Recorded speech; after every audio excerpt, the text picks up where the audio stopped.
അപ്പോൾ ഗൈസ് ഇന്ന് ഞാൻ കൂവപ്പൊടി കൊണ്ടുള്ള റെസിപ്പി കൊണ്ടാണ് വന്നിരിക്കുന്നത് കേട്ടോ. നമ്മൾ വീട്ടിൽ തന്നെ ഉണ്ടാക്കിയ കൂവപ്പൊടിയാണിത്. ഇതിലേക്ക് കുറേശ്ശെ വെള്ളം ഒഴിച്ച് മിക്സ് ചെയ്തെടുക്കാം കേട്ടോ. ഇവിടെ അച്ചുവിൻ്റെ വീട്ടിലും കൂവപ്പൊടി ഉണ്ടാക്കലുണ്ട് കേട്ടോ. ഇവിടെ ഉണ്ടാക്കുന്നത് കൂടുതലും കാട്ടുകൂവയാണ്. ഇവിടെ നന്നായിട്ട് കാട്ടുകൂവ കിട്ടാണ്ട് ഞങ്ങളുടെ പറമ്പിലെല്ലാം ഉണ്ടാവാറുണ്ട്. അപ്പോൾ അതെല്ലാം അച്ഛൻ പറിച്ചു കൊണ്ടുവന്ന് എല്ലാവരും കൂടി വട്ടത്തിൽ നിന്ന് വർത്താനൊക്കെ പറഞ്ഞ് അതിൻ്റെ തൊലിയെല്ലാം ചെത്തി നന്നായിട്ട് അരക്കും കേട്ടോ. അതിന് കട്ട് കൂടുതലാണ്, ഭയങ്കര കയ്പാടെ. അതുകൊണ്ട് കഴുകി കുറേ പ്രാവശ്യം ഇങ്ങനെ കഴുകി ഉണക്കി അങ്ങനെയാട്ടോ ഞങ്ങൾ എടുക്കാറ്. ഇതുപോലെയൊക്കെ കൂവപ്പൊടി ഉണ്ടാക്കലുണ്ടോ? ആരെങ്കിലും കാട്ടുകൂവയൊക്കെ കഴിച്ചിട്ടുണ്ടെങ്കിൽ പറയണേ. പിന്നെ ഇതിന്റെ പൊടികൾ ഇതെല്ലാം കട്ടകളെല്ലാം ഉടഞ്ഞു കിട്ടിട്ടോ, നന്നായിട്ട് കിട്ടിയിട്ടുണ്ട്. ഇനി നമുക്കിത് കുക്ക് ചെയ്യാൻ തുടങ്ങാം കേട്ടോ. സാധാരണ നമുക്ക് കിട്ടുന്ന കൂവയാട്ടോ, കാട്ടുകൂവയല്ല. കാട്ടുകൂവയാണെങ്കിലും ഇതേപോലെ തന്നെയാണ് കേട്ടോ നമ്മൾ ഉണ്ടാക്കല്. ഇതേപോലെ തന്നെയാണ് കാണാനും, പൊടിയും നല്ല വെള്ള കളറിങ് കേട്ടോ. വിടാതെ നന്നായിട്ട് ഇളക്കി കൊടുക്കാനുണ്ട്.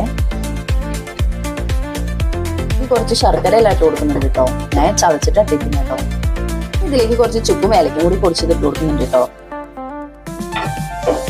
നമ്മുടെ കൂവ ഏകദേശം റെഡി ആയിട്ടുണ്ട് കേട്ടോ. ഇതിനകത്തേക്ക് തേങ്ങ ഇട്ടിട്ടുണ്ടെങ്കിൽ നല്ല രസം ഉണ്ടാവും കേട്ടോ. പക്ഷെ ഇവിടെ തേങ്ങ ഇടുന്നത് ആർക്കും ഇഷ്ടമല്ലേ, അതുകൊണ്ട് ഞാനത് ഒഴിവാക്കിയതാട്ടോ. പിന്നെ നമ്മുടെ കാട്ടുകൂവയ്ക്കും ഈ കൂവയ്ക്കൊക്കെ ഏകദേശം ഒരേപോലെ തന്നെയാണ് കേട്ടോ ഔഷധഗുണങ്ങളെല്ലാം ഉള്ളത്. കൂവ റെഡി ആയിട്ടുണ്ട് കേട്ടോ. ഏകദേശം എന്താ ഇങ്ങനെ ആവുമ്പോൾ നമ്മൾ അടുപ്പെല്ലാം ഓഫ് ചെയ്തിട്ട് മാറ്റി വെക്കാം കേട്ടോ. ഞങ്ങൾ ചെറിയ കുട്ടികളായിരിക്കുന്ന സമയത്തൊക്കെ ഇതിങ്ങനെ കിണ്ണത്തിലൊഴിക്കും കേട്ടോ. കിണ്ണത്തിലൊഴിച്ച് നന്നായി തണുത്ത് വരുന്ന സമയത്ത് ജെല്ലി പോലെ ഇങ്ങനെ കട്ട് ചെയ്ത് തരലുണ്ട് കേട്ടോ.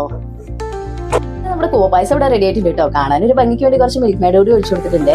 എല്ലാവരും ഇതൊന്ന് ട്രൈ ചെയ്ത് നോക്കണേ. പിന്നെ അഭിപ്രായങ്ങൾ പറയാനും സബ്സ്ക്രൈബ് ചെയ്യാനൊന്നും ആരും മറക്കല്ലേ.